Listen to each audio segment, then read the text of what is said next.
Hello students. कुछ interrupt की वजह से मेरी वीडियो ब्रेक हो गई थी। जो लास्ट वीडियो लेक्चर है उसी के कंटिन्यूएशन में ही ये वीडियो है। तो जो इनकैप्सुलेशन मैं आप लोगों से डिस्कस कर रही थी कि हम लोग यूज़ करेंगे जो भी हम किसी भी वेरिएबल से पहले अंडरस्कोर लगा के उसको थोड़ा प्रोटेक्टेड कर देते हैं जिससे कि कोई भी उसको एक्सेस ना कर पाए। तो इस वाले एग्जाम्पल को मैंने ऐसे ही मैंने पेस्ट किया यहाँ पे। तो देखिए जो मैक्स प्राइस है ये एक वेरिएबल है। इसके पहले हम ये अगर हम यहाँ पे मैं पहले एक सिंपल आप लोग को बता देती हूँ कि हम लोग जैसे हमारे दो मेथड हैं सेल और सेट मैक्स प्राइस। तो जो ये अभी एक नॉर्मल इंस्टेंस वेरिएबल है और हम इसको चेंज कर सकते हैं ऑब्जेक्ट की हेल्प से डॉट लगा के। तो मैं इसको रन कर देती हूँ। ठीक है, तो अभी ये कहाँ पे प्रॉब्लम आई है।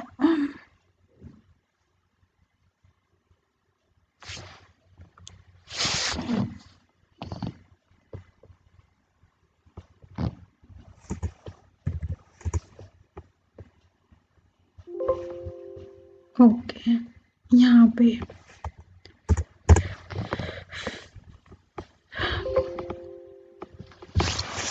ठीक है, हम लोगों ने क्या किया है इसको सिंपल एक वेरिएबल बनाया। यहाँ पे देखिए सिंपल एक कोई वेरिएबल था मैक्स प्राइस इंस्टेंस वेरिएबल था। हमने सेल एक मेथड बनाया जिसमें से प्रिंट कराने वैल्यू एंड सेल्फ मैक्स एक मेथड बनाया जिसमें हम चेंज कर रहे हैं इसकी वैल्यू को। तो नॉर्मली जब हमने वैल्यू प्रिंट कराई तो जो भी वैल्यू थी 900 वो प्रिंट होके आई। बट हमने जब प्राइस चेंज किया यूजिंग ऑब्जेक्ट तो उसका जो प्राइस था इजीली हम चेंज कर पा रहे थे और वो जो हमारा चेंज प्राइस था वो हमारा प्रिंट होके आ गया। हम दूसरे फंक्शन की हेल्प से भी चेंज कर ले रहे थे और हम डायरेक्टली इस तरीके से भी चेंज कर ले रहे थे। बट अगर हम इसको चाहते हैं कि इसको हम ना इस तरीके से कोई भी चेंज कर पाएँ, एक इसको प्रॉपर एक मेथड की हेल्प से ही चेंज कर पाएँ तो आप उसके पहले आप डबल अंडरस्कोर लगा लेना। और अभी आप देखिए अभी आप इसको रन करेंगे तो जो हमारी वैल्यू है हम ऐसे डायरेक्टली चेंज नहीं कर सकते, मेथड की हेल्प से चेंज कर सकते हैं बट हम डायरेक्टली इस तरीके से चेंज नहीं कर सकते हैं। तो इनकैप्सुलेशन का अगर आप लोग को एग्जांपल दिखाना है तो आप किसी भी वेरिएबल से पहले आप डबल अंडरस्कोर लगा के उसको चेंज करने की कोशिश करिएगा तो वो आप ट्राई करिएगा तो वो चेंज नहीं होगा। तो आप इस तरीके के एग्जाम्पल आप प्रैक्टिस कर सकते हैं। नेक्स्ट जो हमारा टॉपिक है वो है हमारा नेक्स्ट है हमारा पॉलीमॉर्फिज्म। तो पॉलीमॉर्फिज्म क्या होता है हमारा पॉलीमॉर्फिज्म में हम लोग जो सेम फंक्शन होते हैं उसको मल्टीपल फॉर्म्स में वी कैन यूज़। हम सेम इंटरफेस यूज़ कर सकते हैं यानी जैसे आप लोग मॉर्फिज्म में इस तरीके का एग्जाम्पल ले सकते हैं। कोई हमने एक फंक्शन बनाया है वो अलग अलग जगह वो अलग अलग वर्क करेगा। तो यहाँ पे एक एग्जाम्पल लिया, इसके अलावा भी मैं पॉलीमॉर्फिज्म को अलग से डिस्कस करूँगी। तो सबसे पहले अगर मैं आप लोग को इस तरीके से अगर एक लेंथ एक हमारा क्या होता है फंक्शन है। देखिए लेंथ फंक्शन क्या करता है, सपोज मैंने लिखा है फ्रेंड, तो ये क्या बताएगा इसके जो नंबर ऑफ कैरेक्टर है वो बताएगा। बट अगर हम इसके अंदर हम लिस्ट पास करें तो ये क्या करेगा, ये इस लिस्ट के जितने भी आइटम होते हैं उनको प्रिंट करता है। सिमिलरली जो लेंथ फंक्शन है अगर हम डिक्शनरी की वैल्यू पास करेंगे तो ये की वैल्यू की फॉर्म में जितनी भी हमारी कीज़ वैल्यू होंगी की नंबर ऑफ कीज़ होंगी ये उनको प्रिंट करेगा। यानी ये अलग अलग जगह अलग अलग तरीके से काम करता है। तो अगर आपको एग्जाम्पल देना है सिंपल एग्जाम्पल देना है पॉलीमॉर्फिज्म का जो पाइथन का जो क्वेश्चन आएगा कि इसका एक्सप्लेन करो तो ये भी दे सकते हैं। इसके अलावा भी एक मैं अलग से क्लास वीडियो लेक्चर बनाऊंगी आप उसको भी दे सकते हैं। तो सपोज आप लोगों ने आप लोगों ने क्या अपना एक पैरेट करके क्लास बनाई, उसमें आपने दो फंक्शन बनाए। ठीक है, दो मेथड बनाए आप लोगों ने। इसमें एक प्रिंट स्टेटमेंट लिखा, इसमें लिखा पैरेट कैन फ्लाई। ठीक है, आपने ये लिखा। आप एक और फंक्शन बनाएंगे स्विम, ठीक है, इसमें क्या लिखेंगे, प्रिंट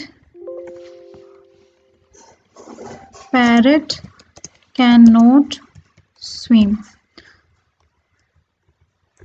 ठीक है, आपने इसमें दो मेथड बनाए। सेम तरीके से आप एक और क्लास बना लीजिए, सेम तरीके से आप एक और क्लास बना लीजिए, ठीक है, पेंगुइन। तो यहाँ पे आप लिख लीजिए सेम ही फंक्शन है, बट उसमें जो हमें स्टेटमेंट है, प्रिंट स्टेटमेंट, वो चेंज है, कैन नॉट फ्लाई। और यहाँ पे लिख लीजिए पेंगुइन कैन स्विम। ठीक है, इस तरीके से आप लिख लीजिए। अब क्या है कि एक आप फंक्शन बनाइए फ्लाइंग टेस्ट का। ये हमने आउटसाइड द क्लास एक फंक्शन बनाया फ्लाइंग टेस्ट का। इसमें हमने क्या पास किया है, बर्ड, ठीक है, और इसमें बर्ड डॉट फ्लाई, यानी हम जो फ्लाई, जो ये हमने बेसिकली जो फ्लाइंग टेस्ट एक कॉमन इंटरफेस बनाया है जिसमें हमने बर्ड डॉट फ्लाई यानी फ्लाई जो मेथड है हम उसको एक्सेस कर रहे हैं। अब हमने क्या किया कि एक पैरेट बनाया P1 ऑब्जेक्ट पैरेट क्लास का, P2 हमने बनाया पेंगुइन क्लास का। ठीक है, तो अब क्या कर रहे हैं कि आप फ्लाइंग जो एक कॉमन इंटरफेस था एक बार आप उसमें पास करेंगे पैरेट क्लास का ऑब्जेक्ट यानी P1, और एक बार आप इसमें पास करेंगे पेंगुइन क्लास का ऑब्जेक्ट यानी P2। ठीक है, तो इसको अगर आप रन करेंगे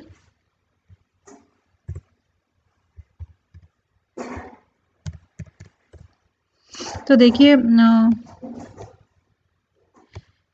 कि यहाँ पे टेस्ट था,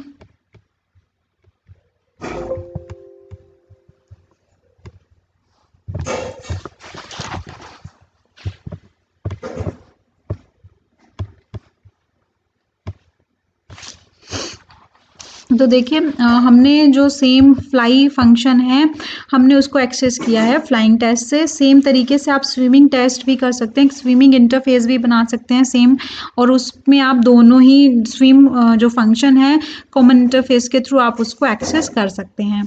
तो ये हमारा क्या होगा, कॉमन इंटरफेस, यानी जो हम फ्लाई है वो जो फंक्शन है वो अलग अलग पैरेट क्लास में अलग तरीके से काम कर रहा है एंड पेंगुइन में वो अलग तरीके से काम कर रहा है। तो ये हमारा हो गया पॉलीमॉर्फिज्म, जहाँ पे डिफरेंट डिफरेंट फंक्शन अलग अलग तरीके से काम कर सकते हैं।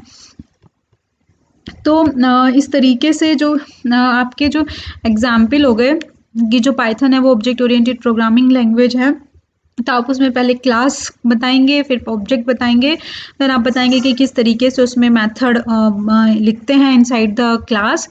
देन आप उसमें इनहेरिटेंस का बताएंगे। छोटा सा आप एग्जाम्पल ले लीजिएगा, बहुत ही उसमें ज़्यादा कुछ वेरिएबल क्रिएट करने की आवश्यकता नहीं है, बस छोटे छोटे ही एग्जाम्पल आप लोग यहाँ पे दे सकते हैं।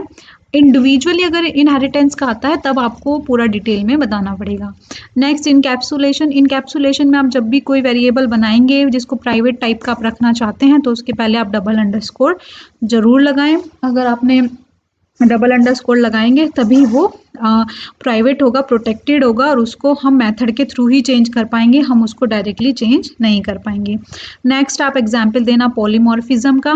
पॉलीमॉर्फिज्म में आप कोई भी एग्जाम्पल ले सकते हैं, जो भी मैं नेक्स्ट वीडियो लेक्चर में दूंगी पॉलीमॉर्फिज्म का, आप वो भी ले सकते हैं और आप इसको भी ले सकते हैं।